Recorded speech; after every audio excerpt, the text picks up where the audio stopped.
get my shoes and out the door. 5, I'm alive. 6, 7, 8, feeling great.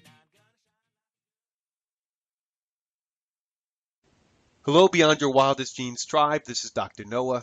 We wanted to make you aware of our carefully selected Product of the Month and Book of the Month for 2017. Keep in mind all the links and discount codes for the book and products will be listed in the show notes in iTunes and on our website at www.beyondyourwildestdreams.com at the Listen Now tab. Our book of the month is The Hidden School, Return of the Peaceful Warrior by Dan Millman. This book is the long-awaited conclusion to the international best-selling Peaceful Warrior saga. Our product of the month is Dr. Cowan's Garden, nutritionally powerful and playful vegetable powders. These powders are a clear and direct way to nutritional diversity. Check out my podcast with Dr. Cowan this month for all the details. Get 20% off your first order using the code BYWG. Hello and welcome back to Beyond Your Wildest Dreams podcast. My name is Dr. Noah DeCoyer and I'm your co-host. Today our guest is Danielle Posa. How are you today, Danielle?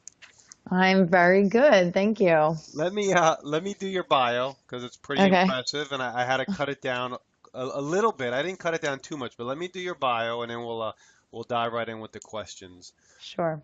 Danielle is the creator of the online brand, The Wellbeing Hacker. Her work consists of developing online courses, public speaking, and leading corporate workshops, all focused on the topics of well-being and conscious leadership.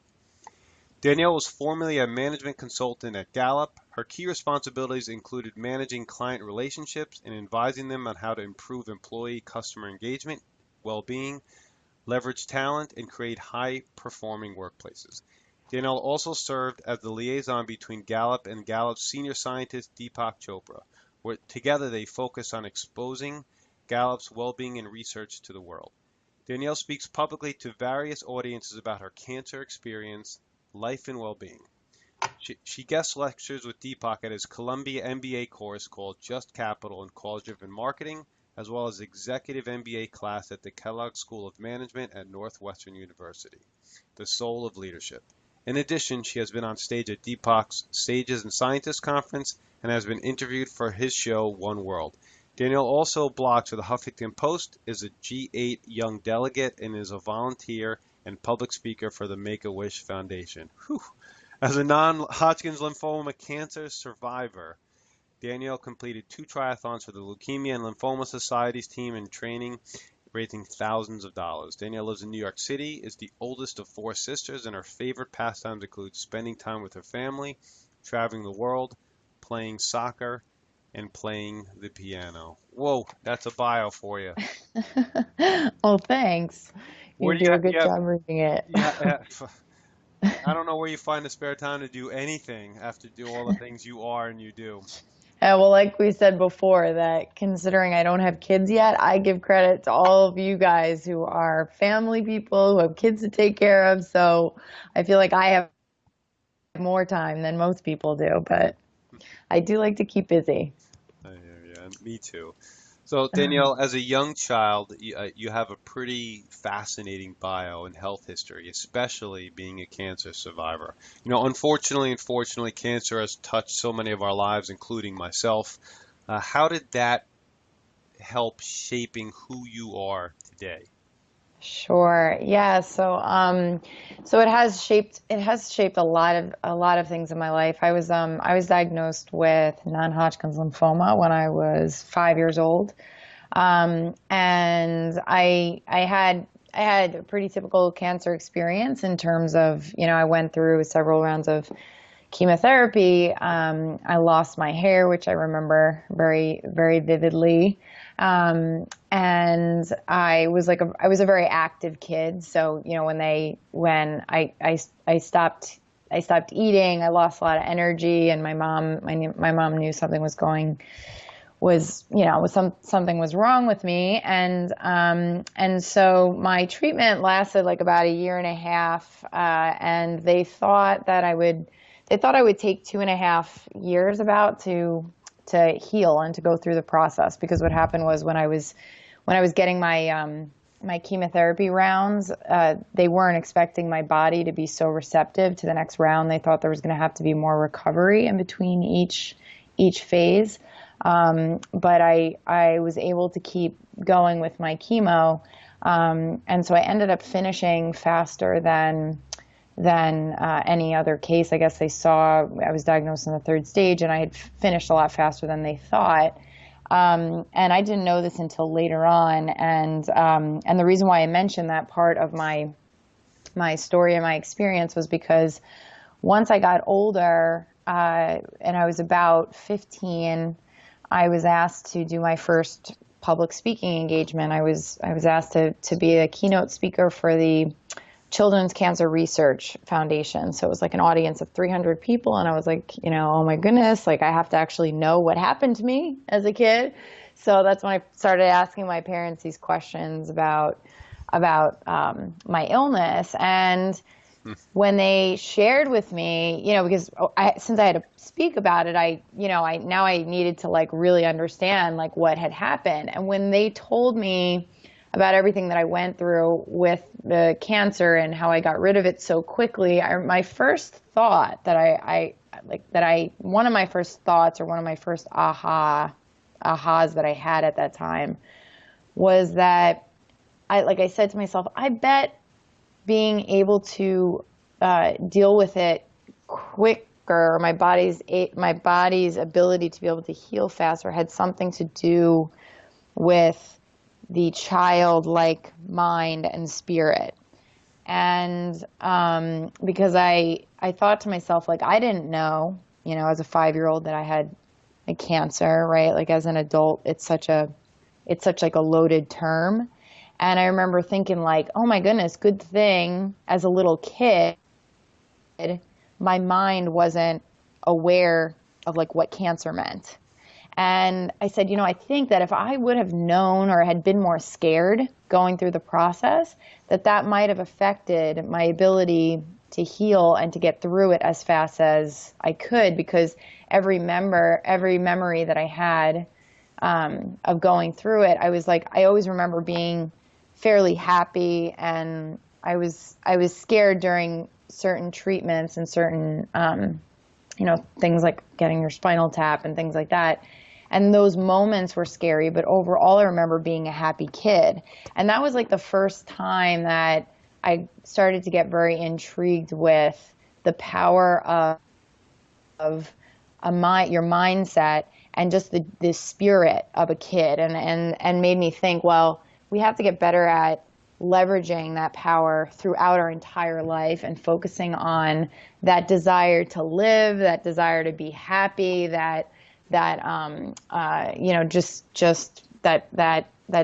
spirit needs to stay with us throughout everything that we're dealing with in life, because I felt that had more of an effect than any kind of a treatment did. And so that was kind of the beginning, I guess, of my intrigue on the mind's ability to affect the body's potential to heal. It's so funny that you talk about the childhood mind, because every Thursday I post a quote of the week to our Instagram page, and the quote this week is one from Wayne Dyer, and it's: one of the most responsible things you can do as an adult is to become more of a child.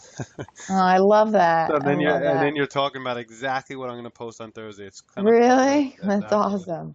But I couldn't agree with you more. I mean, a lot of my thought and the way I look at health and wellness was formulated by three events in my life. One when I was younger, and two as I was older. The first one, you probably heard the story, I think, but before I was had chronic strep throat, blah blah blah. Went to a chiropractor, and it totally got rid of my chronic strep throat and my ear infections. And then my mother dying of colon cancer, and then most recently my father having a very traumatic spinal cord injury, and really he did a lot of things, but him attributing his mindset, and I could attribute a lot of it, of his recovery, to his mindset too. He's literally a walking miracle.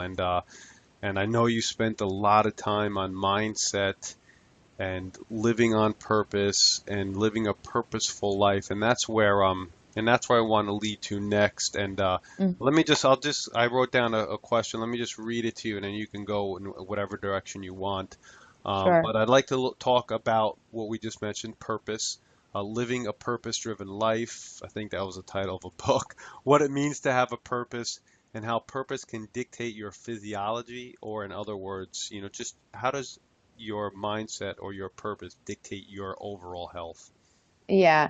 So this is a topic that I'm like, I mean, I'm so passionate about it for so many reasons. So first of all, when I was at Gallup, Gallup put out the most credible and comprehensive research really in existence today on what it means to live a thriving life all over the world. So they did this fascinating study that I um, I really talk about all the time, that where they ask questions of people in like over 192 countries about what it means, like, what really gives them fulfillment in life. And so they asked like a whole variety of questions.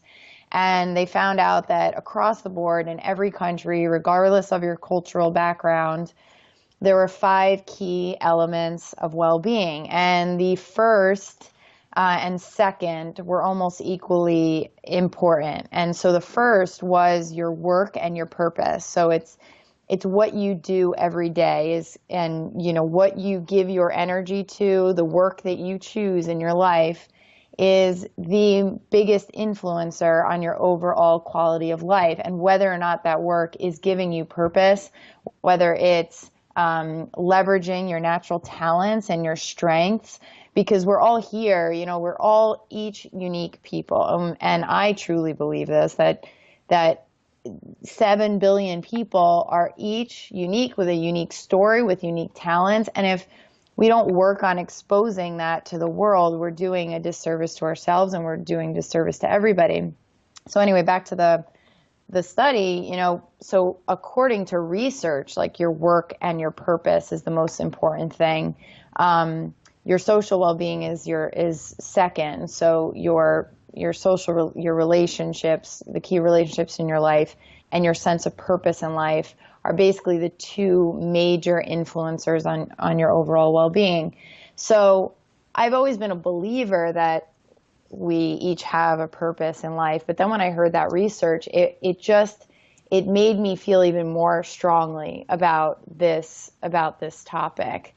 And so when when I say purpose, there's two words actually that I like to distinguish: is purpose and the will to live. So the finding like your purpose in life, I think we hear a lot about that. Like there's a lot of a buzz about, what's your purpose and find your purpose. I go about it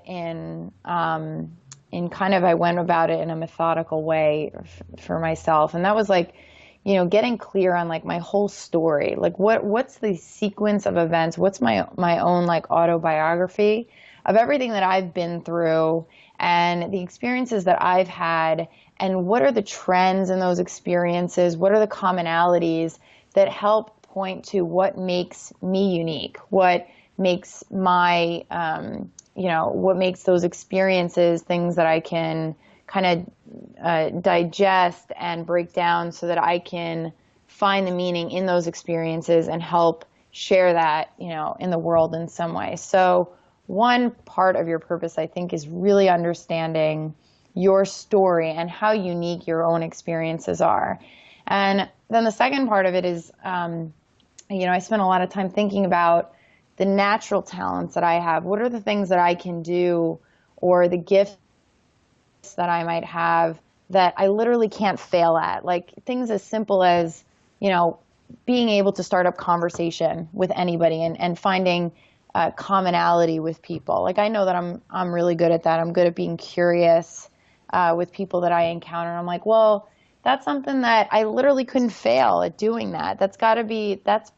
There's a part of that that's part of like my purpose in life, is understanding what my unique talents are. So that's kind of like the second part of it to me. And then the third part of understanding your purpose is looking at the things that you're passionate about, that you can't not be interested in. So I always tell people, like, if you want to figure out what you're really passionate about, pretend you're sitting at like a restaurant and you overhear people talking about a it's a subject that you couldn't help but want to jump into that conversation. Like for me, if I hear people talking about well-being or, the power of the mind or spirituality or, I can't help but like want to jump into that conversation. And so like finding your purpose and, understanding your purpose in life, I think is a combination of those three things. Knowing your story, knowing the unique set of talents that you have, and knowing the things that you are so passionate about. And then when you look at those three things, you think like, what is the bigger calling or the mission in my life that would literally take a lifetime to achieve? That it's not just something that you're, an interest, but like something that if I could leverage my unique talents for the rest of my life, give myself to a topic that I know has the potential to impact people's lives, like what would that be that I would literally not be able to achieve it until the end of my life? And the reason why I say until the end of your life is because a purpose transcends motivation. Like I don't need motivation every day. There's days that I don't feel like doing work, but I feel so connected to my purpose, and I honestly do, that it literally feels like almost something I have to do, like that it's what my like life is meant for. And I just think that when the more people on the planet that can get, in line with what they're truly meant to be here for, I mean, I just think the world can like literally changes so much faster when we get connected to that part of who we are. Yeah, that's one of the simplest and most straightforward ways that I've heard in a long time to kind of help direct you towards developing your own purpose. Really, really, really like that, Daniel. Now, you right in the beginning, you were talking about will to live. How does that Oh fit yeah, in? sorry, I forgot about that. Yeah, Yeah. you're good. You don't forget things, huh? So the will to live, like actually, I know you and I met through Dr. Kelman. We used to get into these conversations about the will to live. So purpose kind of, it's like it gives us this like it's the bigger context and the meaning of our lives. Whereas like the will to live is almost like this conscious choice that it's really coming to terms with realizing you're here on this planet for a limited time and having this will to, move forward and use that life that you have. And have you read the book Man's Search for Meaning? Yes, yes, I saw that. That's one of the books you really enjoy the most, and yeah, I've read that several times, and Really? it's I definitely a mean, great that's like book. one of my yeah, it's like hands down one of my favorite books. And the reason is because, you know, so in the book, as you know, Viktor Frankl talks about his experience being in the concentration camp. And he talks about the fact that if there's that from a physiological standpoint, there's no reason why he should have been surviving or that any of the men should be, because they were physically drained. They weren't given, they weren't ingesting any kind of nutrition. They were not getting sleep, right? They're sleeping in these horrible conditions. Most of the time they weren't clothed properly, and then having to work and do physical labor on top of that. So there was no physical reason for them to be alive, right? Like a lot of the health and wellness world, we're focused a lot on food and exercising and things like that. These people had no food, no health and wellness, right? There's no reason to be alive from that standpoint. Yet what he talks about is how the only reason why he survived and anybody who did survive was because they were looking forward to getting out. There was something in the future that was pulling them through everything that they were dealing with. It was the excitement about seeing their family again one day. And for him, he knew that part of his destiny was to share this story, was to be a writer. And so that is what he says, is that, I mean, that's literally was his prescription, right? That was like his prescription for getting out and for surviving. It wasn't anything else. It wasn't medicine. It wasn't food. It wasn't. And so there's the power of the actual, like, there is a power in our will, in our spirit, just the will, the literal will to live that exists within us. And so if you combine the will that exists within us, right? You can, I guess I make it synonymous with spirit, and you combine that with that sense of purpose, and those two things are connected. I mean, I believe that that's like, that gets us through anything. And if we go back to the whole, to cancer, right? And like, cause like you said, I mean, it affects, I think something like, 2/3 of people in today's world. That I think that the very first step is that we have to actually make a conscious choice to like live, to say to ourselves, regardless of what my diagnosis is, there is a choice maker, right? There is a soul, there is this underlying power, and I have to first make the choice that I'm going to fight this thing and that I have a reason to live. And that is tapping into the power of the will, and you connect that with purpose. And I think those two things are probably the best medicine then that we could ever that we could ever get. Yeah, I couldn't agree more. Sorry, I think that was intense. That wasn't that was No, an you know that what? was an intense answer. That's a very intense book to read. You know, the first half is his experience, second half is his what he his I guess his what is it called? His life call. He Oh, the created his logotherapy. yeah, his created his logotherapy in the second half. But it's a book that everybody should read. That's for sure. Yeah. So, and it's a tough topic too, but and it's a tough if a tough expose on a really tough part of our history as humans. But it's definitely something that everybody should read for sure. Yeah, well, and when this, this podcast called Beyond Your Wildest Dreams, I mean, I think that these things are affecting, us at a cellular level, the Absolutely. will and the purpose and stuff. So it's interesting to think about the tie between the actual our own physicality and things that seem to be very intangible. Yep, yep. So I guess this could be a little bit lighter because if you listen to the bio, if you listen to the bio, um, I mentioned Deepak Chopra's name a lot, and I've gotten your emails and stuff for a while, and I've seen and noticed that you've spoken with Deepak quite often. A lot of people say you can't be around enough people. You can't be around somebody and not things not stick. So you're in this incredible pot of honey, and you're speaking, presenting, learning. What are some of the biggest things or few things that have stuck out with your time spent with Deepak Chopra?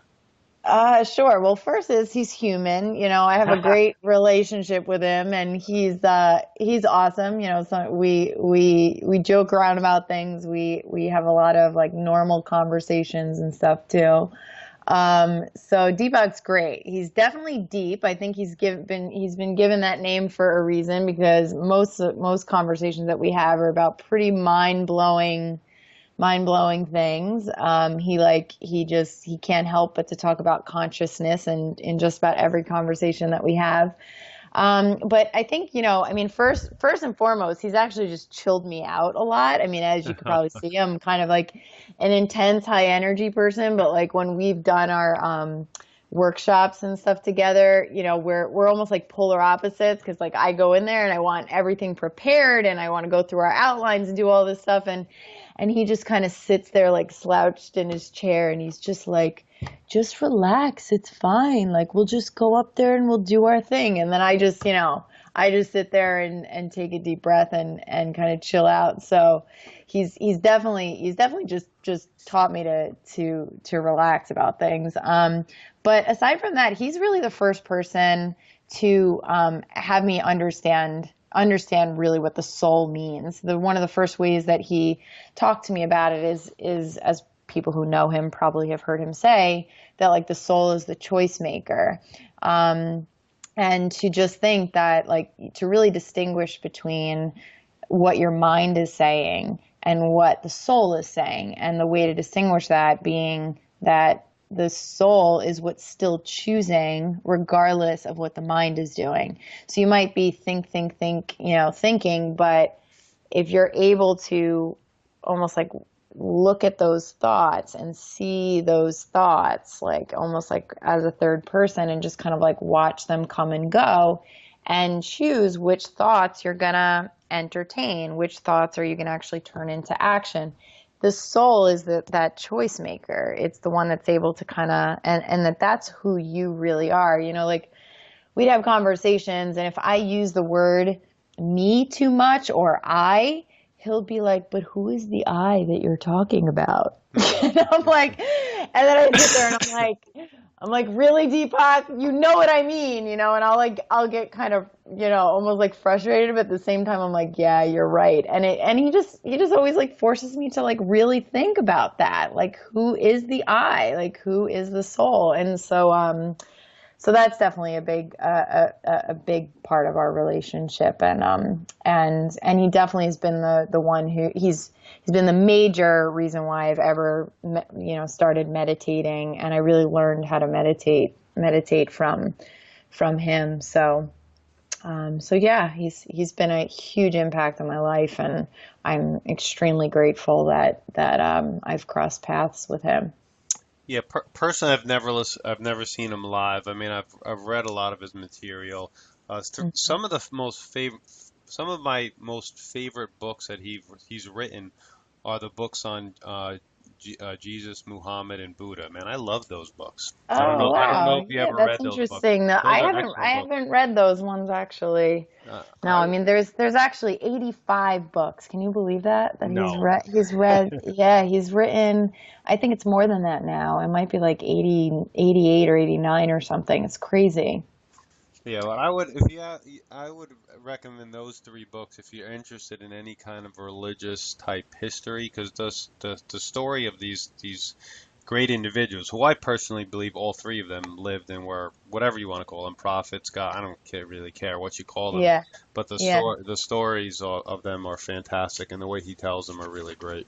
Yeah, okay, that's good to know. I do have them, so I'll have to add it to my reading Oh list. God. If you're like me, it's amazing.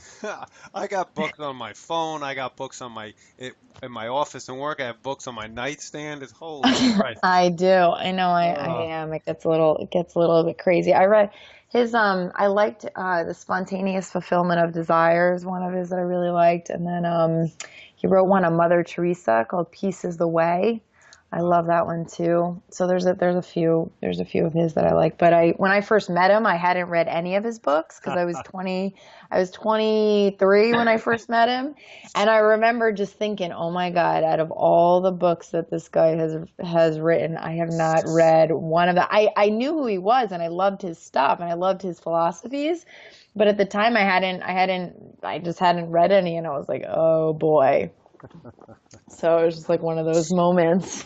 yep. Well, you know Uh, what? 85 books. You have a lifetime, like you said, to read all these books, right? So. yeah, sure do. So, at your Wellbeing Hacker site, I've gone through them and I've enjoyed them.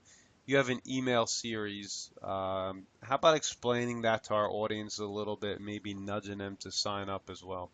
Yeah, sure. So, the Wellbeing Hacker is actually a new brand that I launched this year because I started to kind of like refer myself as a well-being hacker, and it's really, the kind of slogan is research-based methods to live your best life, and it's the idea of it is to just give people more clarity around what genuinely is going to make a difference in your life, because we're bombarded by so much material nowadays on like what we should and shouldn't do. And if you're somebody who's passionate about just, living a good life, it's hard to read all the different blogs and figure out like where you start and like what's going to really work. So the Wellbeing Hacker is really about like, I go through a lot of different research, and I've been kind of sifting through things to showcase what really makes a big difference. So I do have an email series. I'm going to be launching a flagship course in January where I really take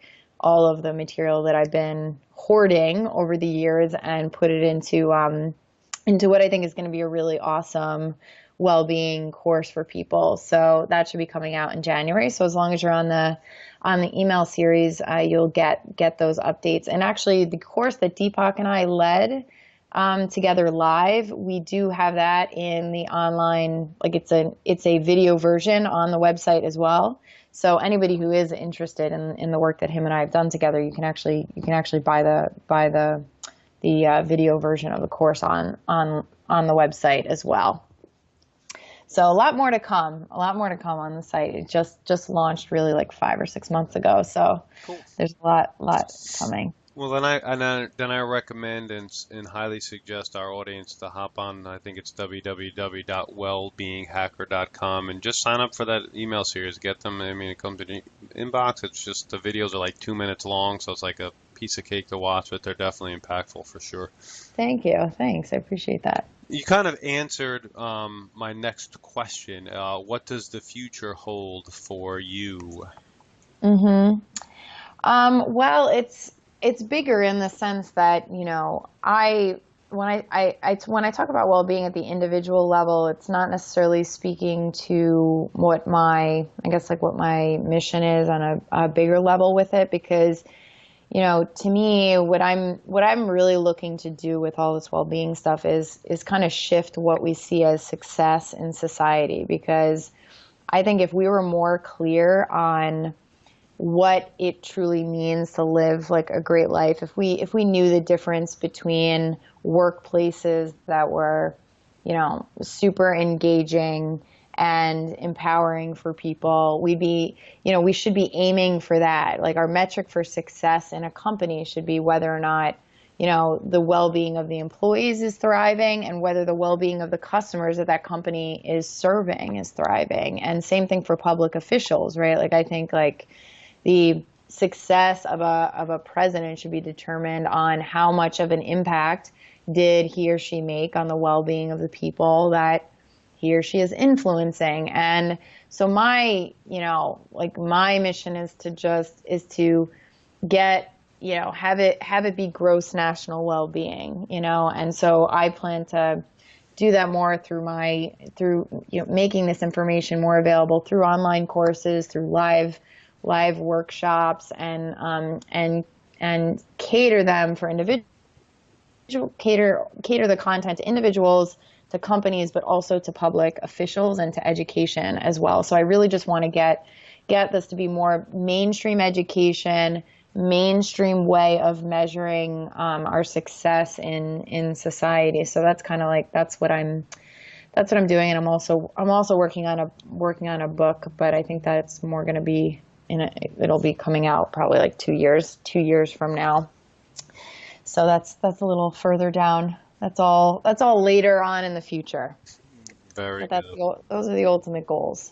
Cool. And that last, final two questions. One is kind of a fun question I ask all the guests that I personally interview. And day in the life of Danielle from wake to bedtime. Like, what's your rhythm every day? Well, so if I'm with my boyfriend or my fiance, I just got engaged last week. All right. Cool. So if I'm with him, I usually, in general, I try not to use an alarm. I've been testing myself to see if I could like wake up early without an alarm. And if I'm with my fiance, then it's hard for me to get out of bed because I'm pretty big snuggler, so I will take a long time to get out of bed for that reason. And I try to wake up early around 6:30, like when I'm alone and I don't have the snuggling problem. I have a morning routine that consists of meditation. I drink coffee every day. I love coffee. So I try to also get outside in the morning because I think like just getting outside in fresh air is good. And then I do a priority, some kind of priority of mine first, like before getting into emails, because I find that always like energizes me for the day without getting like bogged down by emails.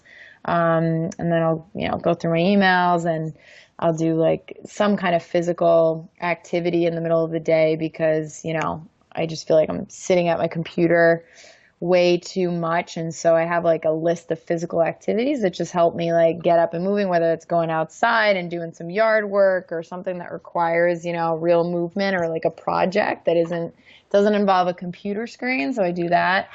And then, afternoons and stuff is more like calls, meetings, going for coffee. I work out in the evening. I do kind of like jog. I also lift weights and do yoga. Sometimes I play soccer. I also look forward to eating chocolate chip cookies at night. That's like a big thing of mine. I do that usually a few times a week. And yeah, and then I read before bed when I can. It helps me wind down, and I try to get to bed early if possible, by 10:30. The chocolate chip cookie thing is probably the best, one of the best Yeah, the best part of my responses day. I've heard for that Yeah. question. Well, I'll do a quick plug. My friend, her name is Lauren Brill. She has a Okay. company called Sweet Lauren's Cookies, and they're made from like they're like quote kind of healthy cookies. It's basically the healthiest chocolate chip cookie you can have, but they are so good, and I'm like a chocolate chip cookie connoisseur, and these are like the best chocolate chip cookies that I've ever had. So I have them with milk like probably 2 to 3 times a week, but I don't really eat sweets outside of that, but that's like my main. I mean, I love these things. So They're based out of, she's based out of New York City?